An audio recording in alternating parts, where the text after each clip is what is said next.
Olá, sexto ano, bom dia, tudo bem com vocês? Hoje nós vamos começar aí a correção das atividades do nosso oitavo livro de língua portuguesa, oitavo capítulo do livro de língua portuguesa, perdão. E nós já vimos aí que ele trabalhará o gênero entrevista.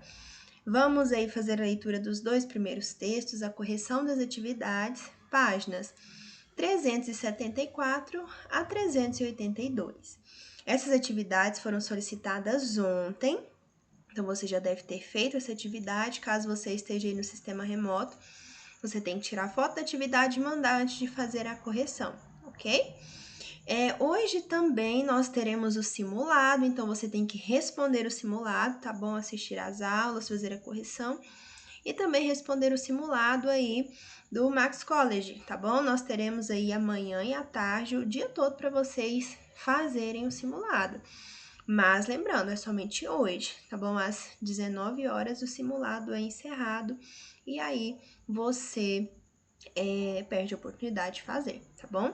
É muito importante fazer o simulado, mandar as atividades e também estudar para avaliação, tá bom? Que aí você compõe aí a sua nota do bimestre. Então vamos lá, abra seu livro na página 374, vamos fazer a leitura do texto e a correção das atividades que seguem. Analise a tirinha abaixo com atenção e em seguida responda as questões propostas. Meu pai tem entrevistas toda semana. Ué, ele tá famoso?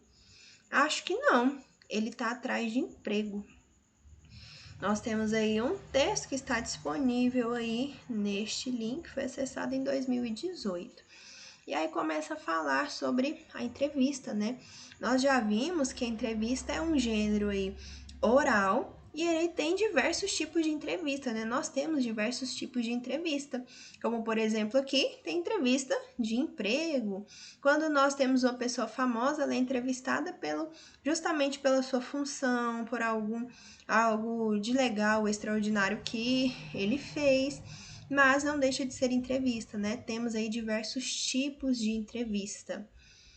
E a partir disso, vamos responder as atividades aqui, desvendando os segredos do texto. 1. Na tirinha, podemos identificar que há dois tipos de entrevista dirigidos a diferentes situações de interação social. Veja só, o tipo de entrevista que a menina fala não é o mesmo que o menino se refere. O tipo de revista que ela se refere não é o mesmo que ele se refere. Que entrevistas são essas e a quem se dirigem? Veja só, nós vimos aí que é entrevista de emprego, né? E a outra entrevista aí é a entrevista de algum famoso, sobre a sua vida, sobre algum trabalho, né? A entrevista não é entrevista de emprego. O objetivo não é conhecer, né, um candidato à vaga, a empresa conhecer o candidato à vaga, não. Aí já é um famoso, é apresentar o seu trabalho, né? Então, o aluno precisa sinalizar que a tira traz referência à entrevista a famosos e à entrevista de emprego. 2. Como você sabe, as tirinhas são um gênero humorístico, ou seja, textos que trazem algumas reflexões que nos fazem achar graça do conteúdo tratado. Que humor podemos identificar na tira lida? Veja só, justamente o fato aí, né, do menininho ter falado que o pai estava fazendo entrevista e cria-se a expectativa, né, de que essas entrevistas sejam porque o pai dele esteja famoso, mas a quebra da expectativa, né, e aí vem a surpresa que, na verdade, as entrevistas que ele estava fazendo eram entrevistas de emprego, né, porque ele está desempregado. Então, o humor da tira reside no fato de a entrevista apontada por Armandinho, a de emprego, não ser tão prazerosa como uma dirigida a um famoso. Ao dizer no primeiro quadrinho que o pai tem entrevista toda semana e não especificar a que tipo de entrevista se refere, Armandinho não se dá conta de que o pai está provavelmente em uma situação difícil de recusa a uma vaga de trabalho. Por isso tem feito entrevistas com frequência. A imagem do menino sorrindo no primeiro quadrinho contrasta com sua expressão de não entendimento nos quadrinhos restantes, o que contribui para o humor da tira. 3. A seguir, listamos 7 tipos de entrevistas. Com base no seu conhecimento de mundo, associe cada uma delas às suas características. Aí nós temos aqui a entrevista de rotina, entrevista individual, entrevista em grupo, entrevista exclusiva, entrevista de pesquisa, entrevista de personalidade e entrevista opinativa. Qual seria aquela também chamada de coletiva de imprensa, que ocorre com a participação de vários jornalistas que se revezam nas perguntas feitas a um ou mais entrevistados? Veja só, a entrevista em grupo, também chamada aí de coletiva de imprensa, né? Porque há vários entrevistadores, né? Por isso que é uma entrevista em grupo. Então, é o número 3. B. É representada pelas fontes de notícias baseadas em fatos. É diária e tem prazo de validade curto. Assim, os entrevistados são pessoas que presenciaram o fato que está sendo noticiado. O depoimento delas ilustra a matéria e comprova o fato. Por exemplo, quando você está vendo ali, assistindo o jornal do meio-dia, que passa ali no horário do almoço, e está sendo reportado ali um buraco na pista, um acidente que aconteceu, e o repórter entrevista as pessoas ali que presenciaram, ouviram um barulho. Então, essa é a entrevista o quê? De rotina, certo? Ela serve aí para ilustrar a matéria e comprovar o fato. Então, a B, número 1. C. É concedida a um veículo de comunicação que divulgará o conteúdo em primeira mão.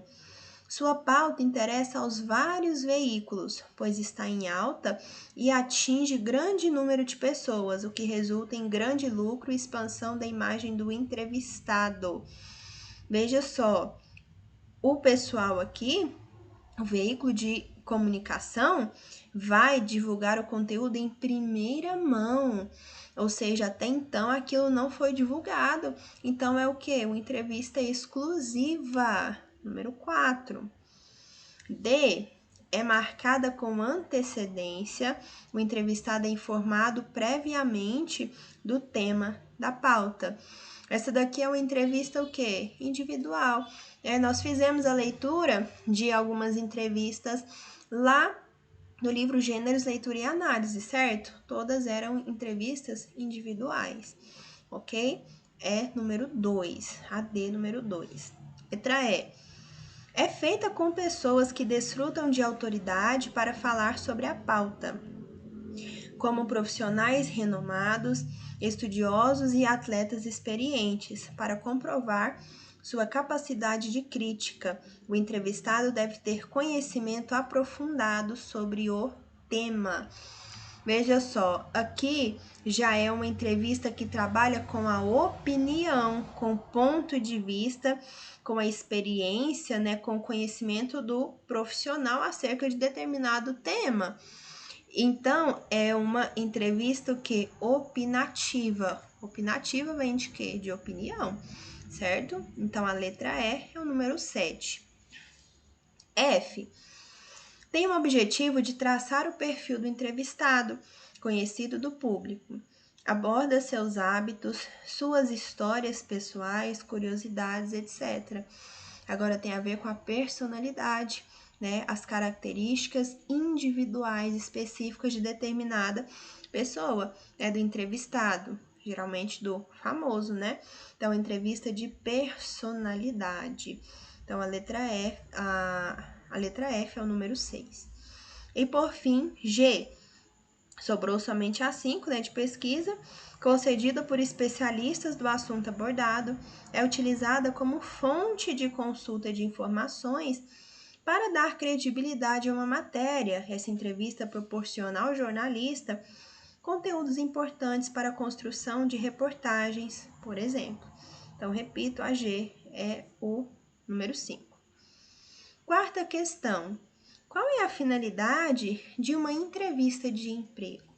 Veja só, a entrevista de emprego ela acontece antes de um profissional preencher uma vaga, né? Chegar ali em determinado cargo. Serve para a empresa conhecer este profissional que até então não é conhecido, então ele vai nessa entrevista. É o momento dele apresentar ali, né, as suas qualidades, ele falar um pouco sobre a sua experiência, a experiência que ele já teve, ou aquela experiência que ele busca ter, quais são os seus objetivos. Então, a entrevista de emprego tem esse objetivo aí da empresa conhecer o profissional, a pessoa, né, o candidato à vaga, para ver se ele se encaixa ali no cargo que está vago e precisa ser preenchido. Então, a entrevista de emprego tem como finalidade levar o futuro empregador a conhecer o candidato à vaga de emprego, de trabalho, isto é, a sua experiência, habilidades, conhecimento técnico, etc. 5. Agora que você conhece os principais tipos de entrevistas jornalísticas, reflita. Na prática, é possível misturar esses tipos? Veja só, a classificação abordada não é estanque. Uma entrevista exclusiva, por exemplo, pode ser entendida também como opinativa. Então, não há aí uma moldura, um muro aí que vai dividir essas entrevistas. Então, nós podemos ter mais de um tipo de entrevista, né? Mais de um tipo dentro de uma realizada ali. Por exemplo, ele deu exemplo aqui, né? Uma exclusiva pode ser opinativa também. Uma de personalidade também pode ser exclusiva, né? Às vezes aquela pessoa ali não falou a respeito de determinado tema que vai ser o quê? Vai sair em primeira mão. Então, não há aí essa separação, assim como os gêneros textuais em si, os tipos textuais em si, né? Um texto pode ter mais de um tipo textual, um tipo de entrevista pode ter mais de um tipo de entrevista, né? Uma entrevista pode ter mais de um tipo de entrevistas. Agora nós vamos para uma entrevista com Célia Catunda. Antes de começar a ler, o texto que você vai ler agora é uma entrevista com Célia Catunda, uma das fundadoras da TV Pinguim, estúdio responsável pela criação de personagens muito queridos pelo público infantil, como Peixonauta e Luna, de O Show da Luna. Para Célia, é fundamental que uma animação infantil divirta, não reforce visões equivocadas da realidade e estimule a imaginação. Entrevista com Célia Catunda. É muito importante passar conteúdos positivos para as crianças através do entretenimento. Esta semana, o post vai ser um pouco diferente e, em vez de dicas, vamos inaugurar uma nova seção no blog Por Trás das Telas, com entrevistas com profissionais que trabalham na produção de conteúdos digitais para crianças. A primeira entrevista é com a Célia Catunda, diretora das séries de animação Peixonauta, O Show da Luna, Gemini 8, entre outras, e uma das sócias da TV Pinguim, junto com Kiko Mistrorigo. É bom reforçar que Peixonauta foi a primeira série de animação de concepção artística e autoria brasileira. Estreou em 2009 no Discovery Kids e na TV Brasil e passa atualmente em vários países do mundo. Veja o post sobre a série O Show da Luna. E aí nós temos uma imagem, né, da Célia Catunda. Conversamos com a Célia durante o Telas Fórum, um evento sobre o mercado de produção de conteúdos para televisão, que aconteceu entre os dias 9 e 10 de novembro em São Paulo, realizado pela SP Cine e pela Converge Comunicações. Bom para criança. Como é o trabalho de produção das séries de animação da TV Pinguim? Célia Catunda. A criação das séries é minha e do Kiko, e a gente trabalha junto com os roteiristas desde as sinopses. O DNA da produtora sempre foi trabalhar com conteúdo positivo que colabore para o desenvolvimento da criança. Eu não consigo fazer outra coisa. A gente começou fazendo Rita, uma série de interprogramas para a TV Cultura, que já mostrava um comportamento positivo, sem colocar o dedo na cara da criança e ditar ordens do tipo façam assim ou façam assado, ou faça assado. A gente mostrava uma criança saudável. Depois a gente fez De Onde Vem, que falava de onde vinham as coisas. Peixonauta, que fala sobre sustentabilidade, e o Show da Luna, que é sobre ciências. Eu acredito que é muito importante você passar conteúdos positivos para as crianças através do entretenimento. Eu já achava isso, e depois que tive filhos, percebi ainda mais como isso era importante, porque a criança é uma esponja, ela absorve muito tudo aquilo que vê na televisão, no teatro e no cinema. Muitas vezes elas absorvem esses conteúdos até mais do que uma aula na escola, porque essas histórias tocam o lado afetivo delas. Elas estão se divertindo, curtindo os personagens. Ela adora a Luna, adora o Peixonauta e quer ouvir o que eles têm para falar. Então eu não posso fazer um personagem falar alguma coisa idiota, principalmente para uma criança pequena que está desprotegida. Bom para a criança. E nesse contexto, qual o papel dos pais? Você acha que eles têm que controlar a exposição das crianças a esse tipo de conteúdo? Célia Catunda. Eu acho que tem que controlar a exposição, sim. E eu sei que é difícil, pois hoje em dia a criança está o tempo todo vendo alguma tela, seja televisão, iPad ou telefone. Então, eu acho que os pais têm que fazer um esforço muito grande para restringir o tempo que essas crianças estão olhando para alguma tela, para ela também olhar para o mundo real. Uma opção é determinar horários. E quando a criança estiver assistindo alguma coisa, sempre que possível, ter algum adulto que possa pontuar o que está passando. Porque tem propagandas, tem um monte de coisas que incentivam demais o consumo. É importante ter um adulto, e um adulto consciente, que fale: olha, isso não é bem assim.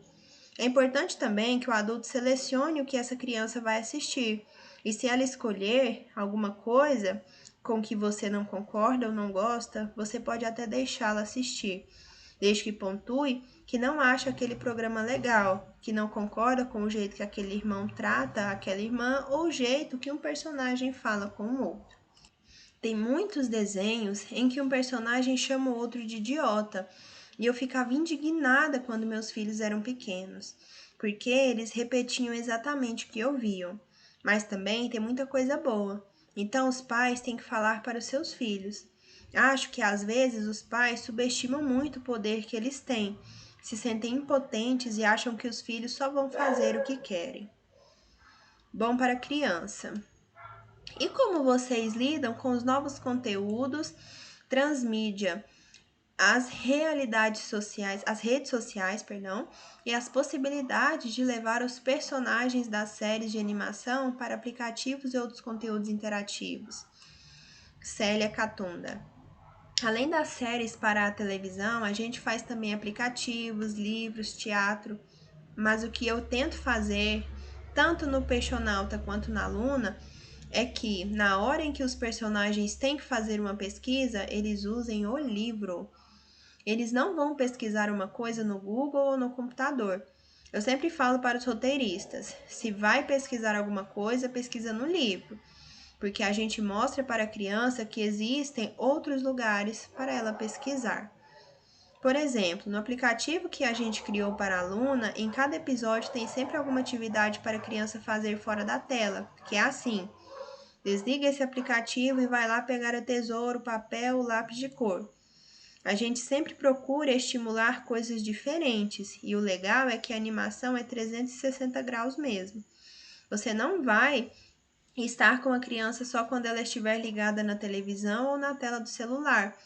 Você também lança um livro, uma revista de atividades, teatro, música, muitas outras formas de a criança estar com esse personagem e, ao mesmo tempo, vivendo e fazendo outras coisas.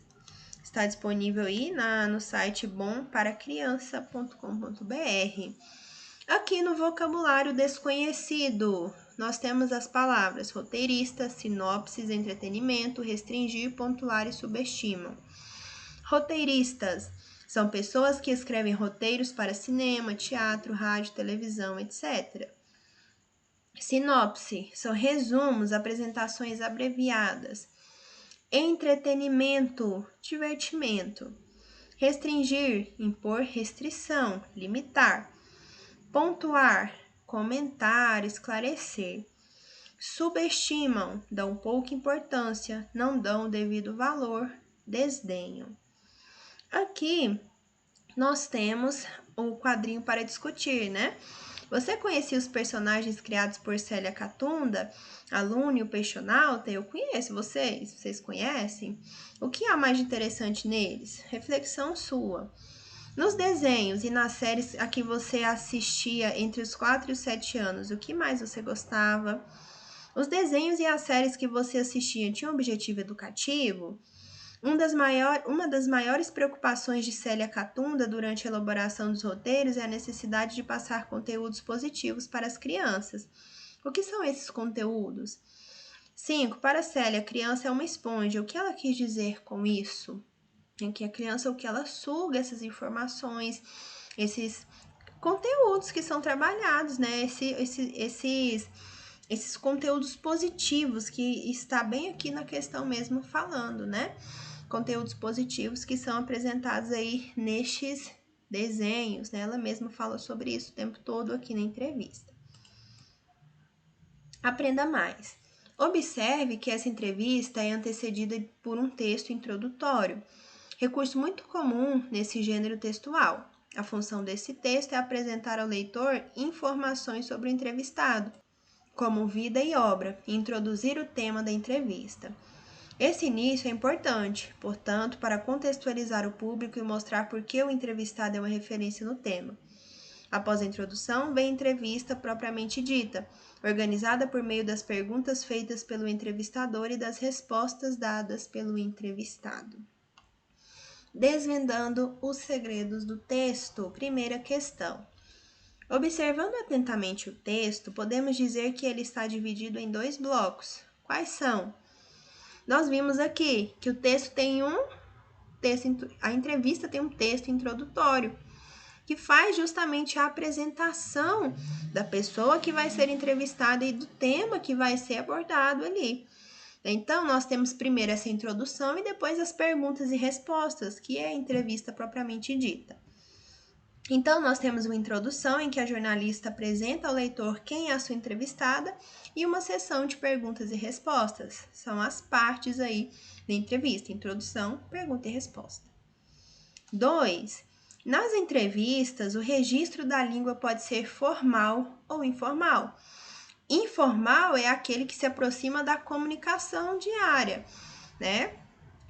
Não há tanta preocupação aí com as regras, as normas da nossa língua.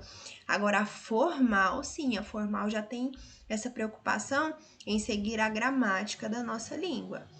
Então, dependendo do entrevistado, do grau de interação estabelecido entre ele e o entrevistador, do tema abordado, do perfil comunicativo, do veículo que publicará a entrevista, etc. Então, tudo isso influencia na utilização do registro da língua, se é formal ou informal.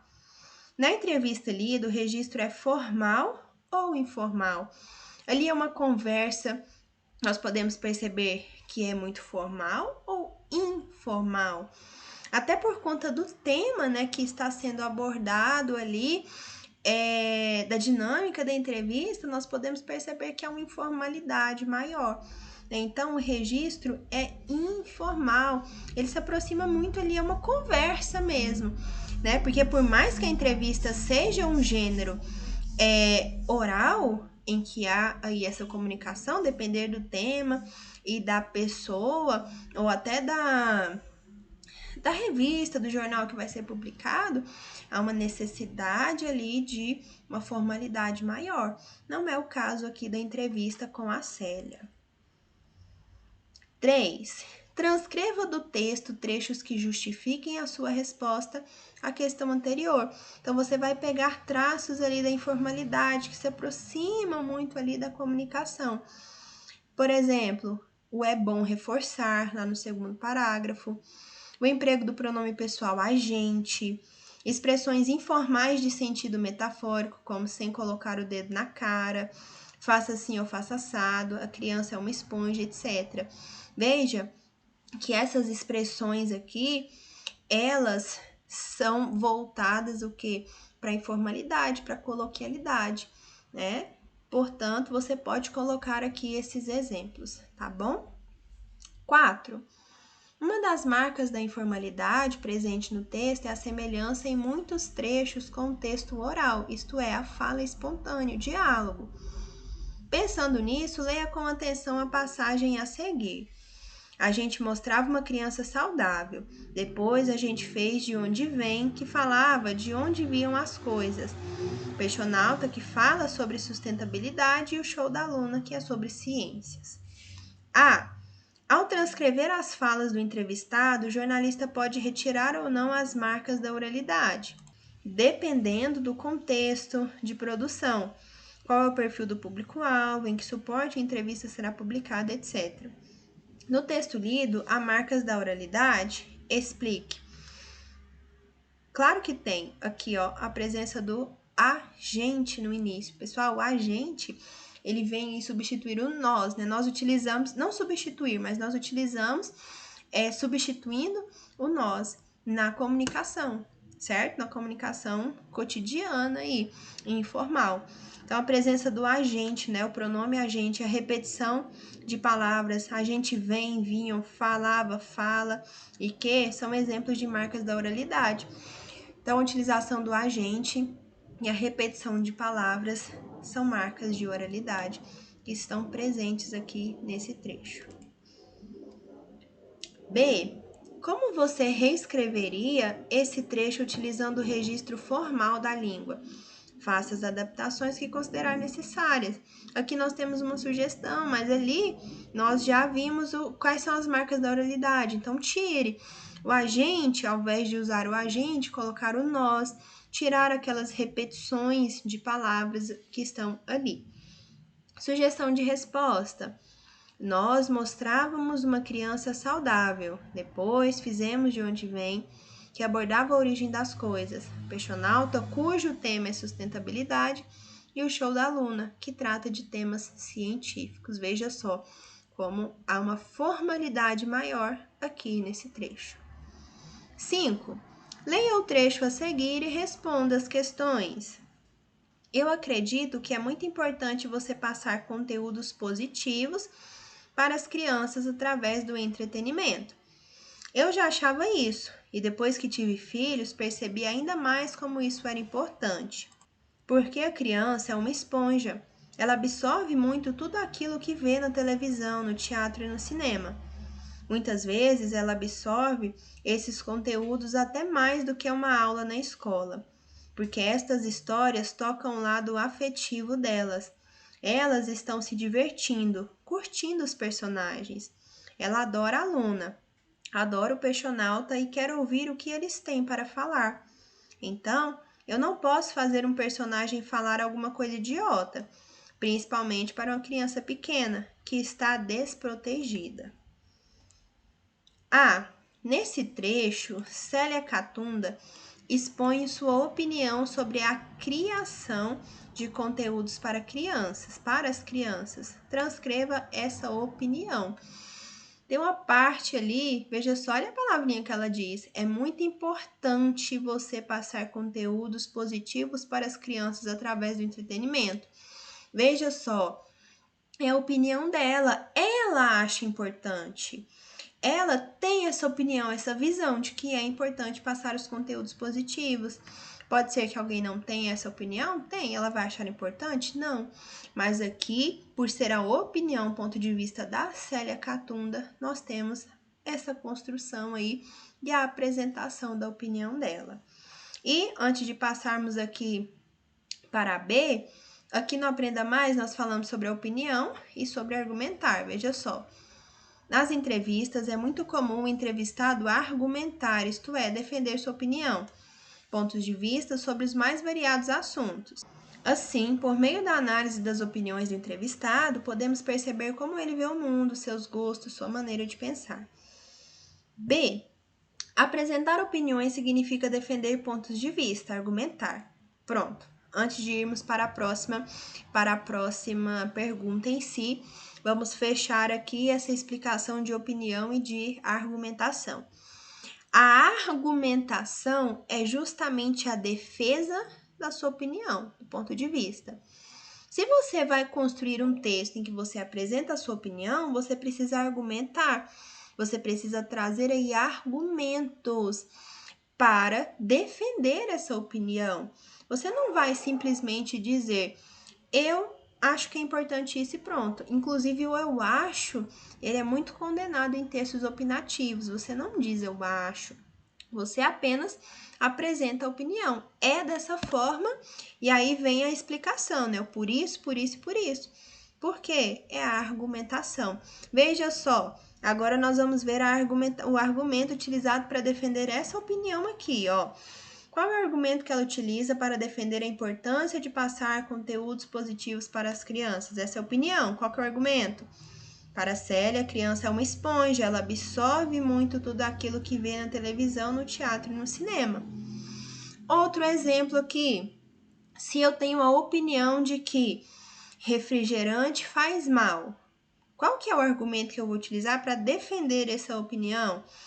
O refrigerante, ele gera doenças, diabetes, às vezes até câncer, alguns elementos são cancerígenos. Veja só, eu trago aí argumentos para defender a minha opinião, para reforçar, para te mostrar realmente que essa minha opinião tem base nesses argumentos.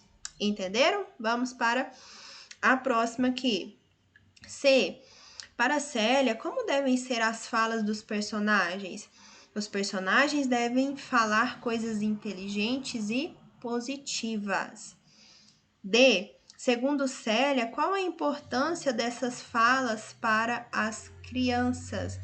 Ela vai dizer ali, né, que ela até criticava, né, se incomodava com alguns desenhos que os filhos assistiam que tratavam um outro personagem de idiota, né? Então, ela acredita que eles não devem ter essas falas negativas, e sim coisas positivas, inteligentes.